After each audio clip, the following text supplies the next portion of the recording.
Welcome back to the YouthRise Podcast, a platform dedicated to empowering youth voices through diverse topics of passion. I'm your host, Queeny Gong, and today I'm thrilled to be joined by Vicky Chen, a rising senior at Havergal College in Toronto, Ontario. We'll be diving into one of Vicky's most impactful projects, Together for Tomorrow, a youth homelessness initiative. In our conversation, Vicky will share the driving force behind this mission, her personal connection to the cause, and how this project resonates with young people today. We hope her story will inspire you to engage with your communities just as Vicky has. I'm very excited to have Vicky with me here today. So first off, can you first do a little self-introduction to all the listeners? You can share some of your hobbies, anything you like to do outside of school, academics, stuff like that. Yeah. Hi, everyone. My name is Vicky. I am currently a senior now in high school in Toronto, Canada. And outside of school, I do a lot of dance. So I do a lot of hip hop dance and also jazz funk and commercial choreography and things like that. And so, yeah, that's kind of like my main hobby. And on the side, I also do some sports, badminton as well. And most importantly, of course, I also do a lot of social justice events and initiatives. Wow, that sounds like very eventful days. Today's topic really revolves around your passion project, which is kind of like humanitarian work. And let's just first begin with a quick project overview and kind of like what the impact has been. So if you could just give an overview of your project and what it aims to achieve, that would be great. Yeah, for sure.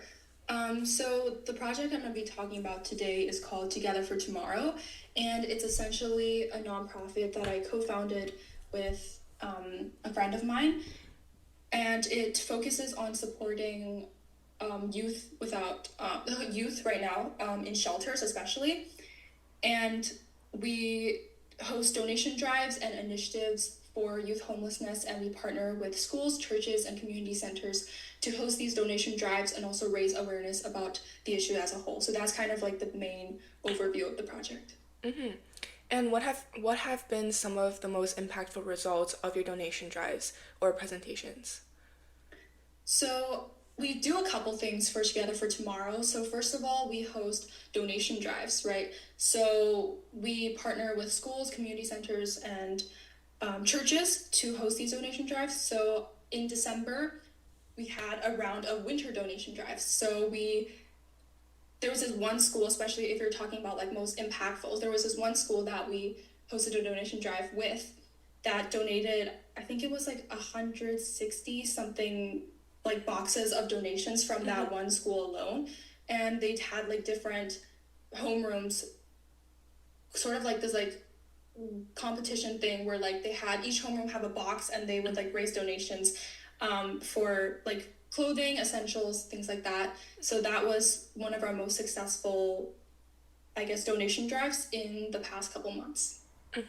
Wow, that sounds amazing. For like in my community as well, we do these donation drives as well, but like 160 boxes is very impressive because I feel like usually people don't really have like the non-perishable items that much at their home, so it's kind of hard to wrap up that many donations. So yeah, that's amazing.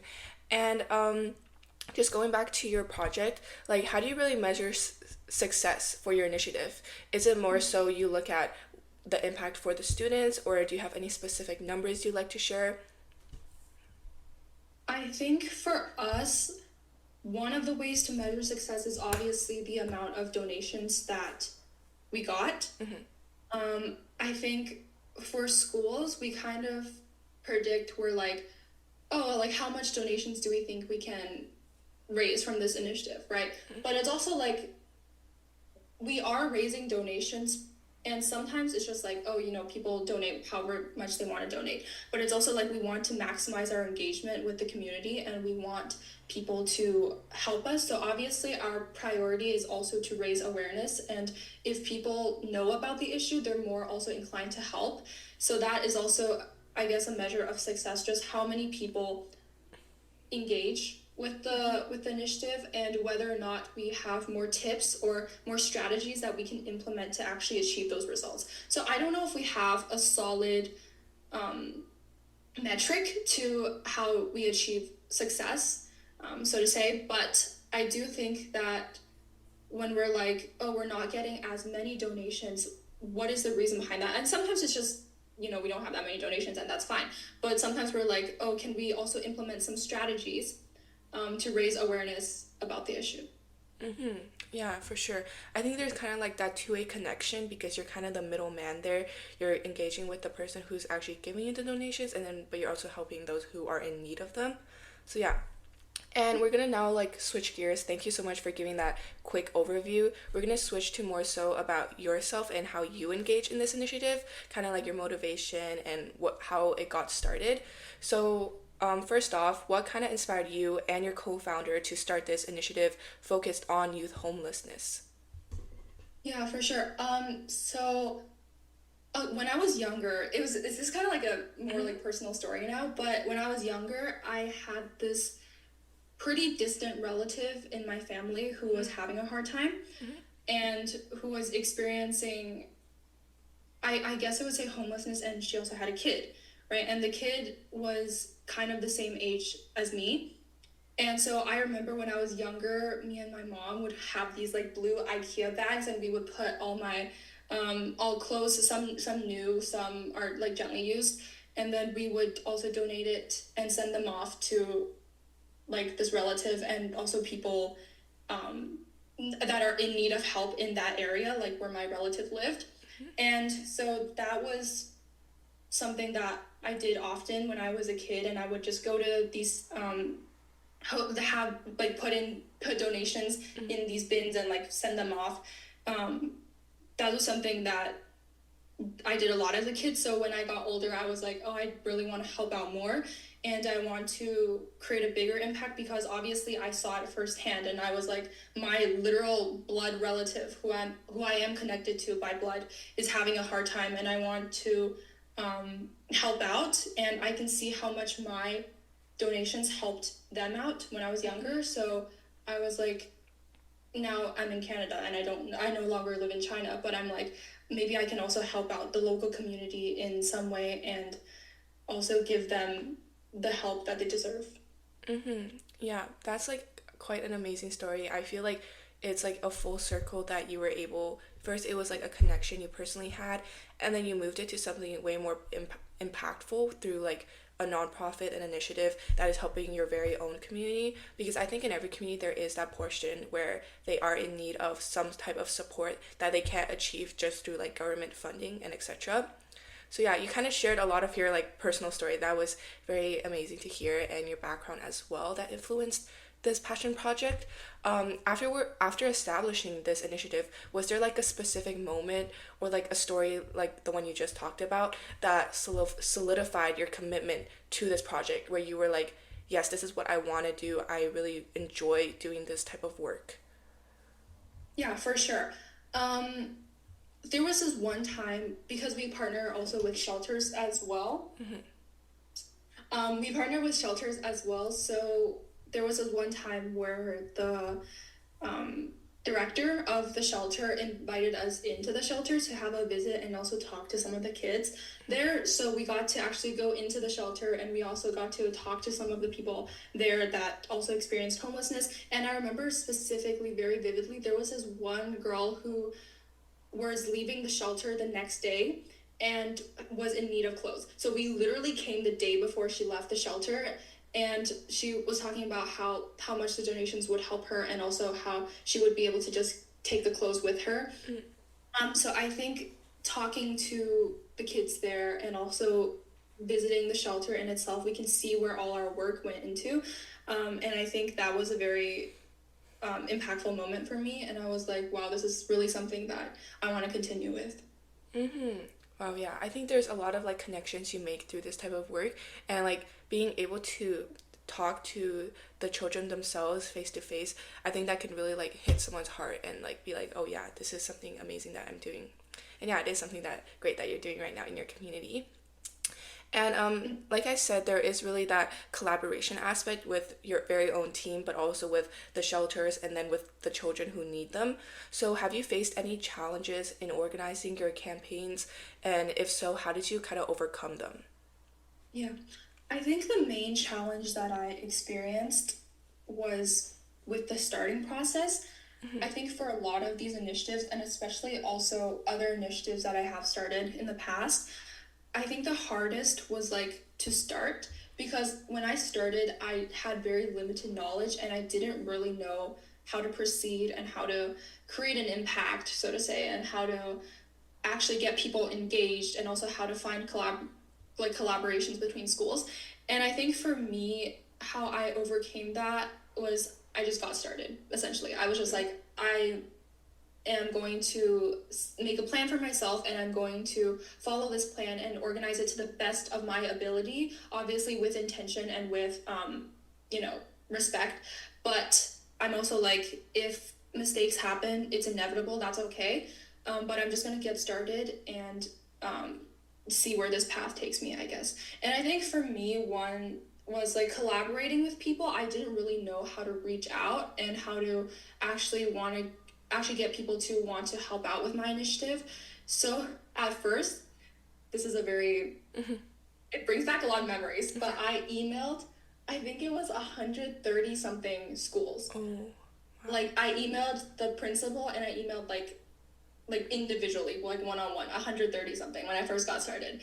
And I was just emailing one by one, and I was like, would this be something that you're interested in, whether it's donation drives or whether it's just an awareness campaign? Like, is this something that your school might be interested in? So that's literally how I got started. I literally just mass emailed schools. And I know my co-founder and I also, we went to visit some of the schools, and also not some of the schools, some of the churches, and also some of the community centers in person as well, especially ones that we already had connections to. Like if my co-founder was already going to that church, then we could just make those connections from there. So I think it's just I think that was the hardest part, just like not knowing how to start, and also just having limited knowledge. But I would just say, just like go for it. Yeah, I for sure agree with that because, I have initiatives as well, but relating back to how you talked about like the starting point is very hard to begin. I very agree with that because we're both youth, and sometimes like schools kind of ask you about like the credibility behind your foundation, but like since you just started, like you can't really say much. You're just like saying, I really want to help you guys. So sometimes there are challenges faced in that area, but it's great that you were able to overcome it. And I feel like just be accepting like the unexpected in the future, that's a good way of like kind of overcoming this type of challenge. So yeah. And when you first began like doing this type of work, you were probably like very engaged in it, but you've probably done it for a very long time now. So what have you learned about like youth homelessness that you didn't really quite know too much about before starting your project? Or like you were not too familiar about, you kind of like understood the problem, but because of your project, you were able to dive more in depth with it and realize this was perhaps like, for example, it could be a problem or like a realization. Yeah, I think for me, what I learned about youth homelessness, I think I think it was just overall the scope of the problem, because I think in the past, obviously I've had personal, I guess, connections to the issue, but I there's a lot of like, I knew more about homelessness in general, and obviously that is also very important. I'm like, to be absolutely clear on that, but I think like I didn't know much about youth homelessness specifically. And so I think when I started the project, I did a lot of like extra research on specifically youth homelessness and how we can help that demographic in particular, because I do think there are some differences between like homelessness with adults and also homelessness with like youth. Obviously youth is a very vulnerable demographic, and it's just like, you know, their bodies are growing, so they have their bodies are growing and their mind is also growing. So I think there's like some slight differences there, but I was just like, I need to learn more about youth homelessness particularly, and also statistics, and also just talking to, you know, the kids at the shelter and see what they need help with the most. So I think just overall youth homelessness entirely was like something that I had to learn more about. Yeah, I think there is quite a difference between like homelessness and youth homelessness, because sometimes for youth, they don't really have a choice for the situation they're put in. Like their families perhaps were already homeless. So yeah, it's amazing that you were able to kind of differentiate those two with your initiative. And like we said before about like your community engagement, you kind of really want the whole community to be engaged in your initiative. So you do talk about how you reached out to schools, churches, and community centers. So I'm guessing at the beginning it was just kind of through like cold emailing, correct? Yeah. 130 emails. But yeah, that's still an amazing feat. I feel like being so dedicated towards your work, like 130 is a lot. How many replies did you get out of the 130? Like 5. Oh, um, Yeah. okay. But I feel like that's still quite a high percentage than like, for example, if you didn't do that many schools, perhaps you only could get like one or two. So yeah. So how do you like continue to be reach out to those type of institutions? Like, do you still do it primarily through cold emails, or is it because your foundation is more established now, you're able to kind of like they're able to kind of know who you are now?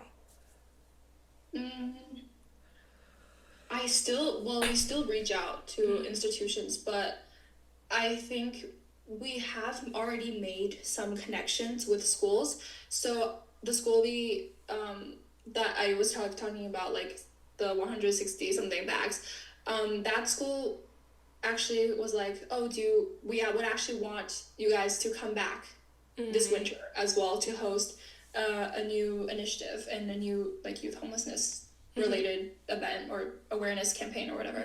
And so yeah, we have those like existing connections, which is great, and that means that people actually trust us and want us to trust us to help with the work and their event. So I think obviously, yeah, we still do have to reach out, but also we have made some existing connections as well, so which makes it a lot easier, I guess, for us. Not easier. I wouldn't say easier. It's just we already have some connections, so we know that people actually trust us to do this work. Yeah, I think it's not like in terms of easier. It's just you have to put in the same amount of work. It's just you have that like the foundation of like having this connection where you can start doing the work. Yeah. Yeah. Sorry. And yeah, I think that's amazing that you're able to make so many of these connections, and just having, for example, the connection with the principal or like the staff of the school. I think that's already a great feat to be able to connect with like adults, being like a member of the youth community. So yeah. So what are your future plans for this project? Like, do you have any new initiatives you can kind of like tell us beforehand, or is it kind of like a secret? No. We have a lot of future plans. Let me just say Okay. that. But yeah, we're really starting a lot of new stuff right now. But in the next couple of weeks, we're gonna be hosting like a baking event.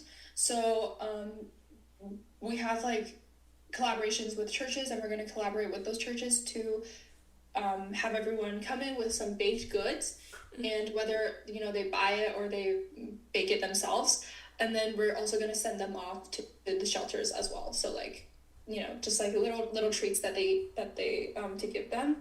And we are also thinking about doing volunteer sessions. Well, not thinking of, we are doing them, but we're doing like volunteer sessions to go in person to the shelters to help out, to like clean the shelter, or just like help out with like cooking, or like literally helping out with anything that they need. So we're just doing volunteer sessions for that as well.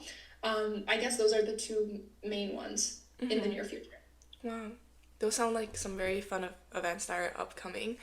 And yeah, I think you're kind of engaging like a lot of like the community as well with your volunteering sessions.